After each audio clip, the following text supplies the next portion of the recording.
ऐसा पैटर्न जो आपको बजट स्पीच में कहीं नहीं दिखेगा और जिससे ज्यादातर लोग बेखबर हैं। आइए समझते हैं इस पूरे बजट को डेटा के आधार पर आज के इस वीडियो में।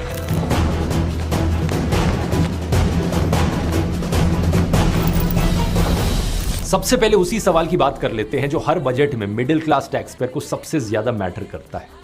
इनकम टैक्स में कुछ रिलीफ मिलेगा या नहीं। इस बार लोगों को बहुत ज्यादा उम्मीद थी सरकार से, क्योंकि कंजम्पशन कमजोर पड़ रही है और इकोनॉमी को बूस्ट करने की जरूरत है। तो सवाल यह है, क्या मिला?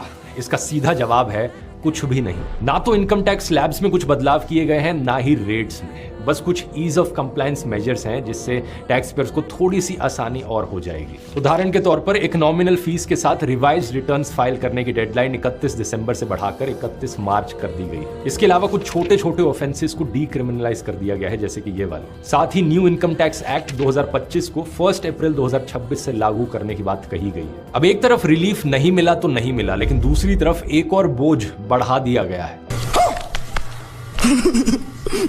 Security transaction tax, short form STT, बढ़ा दिया गया है। फ्यूचर्स पर पहले 0.02% का टैक्स था, अब यह बढ़ाकर 0.05% कर दिया गया है। ऑप्शंस पर पहले 0.1% का टैक्स था, अब यह बढ़ाकर 0.15% पर कर दिया गया है। यानी कि वो स्टॉक मार्केट इन्वेस्टर्स जो फ्यूचर्स और ऑप्शंस में इन्वेस्ट करते हैं, अब उन्हें और ज्यादा टैक्स देना होगा। So today government of India is earning more than the broker.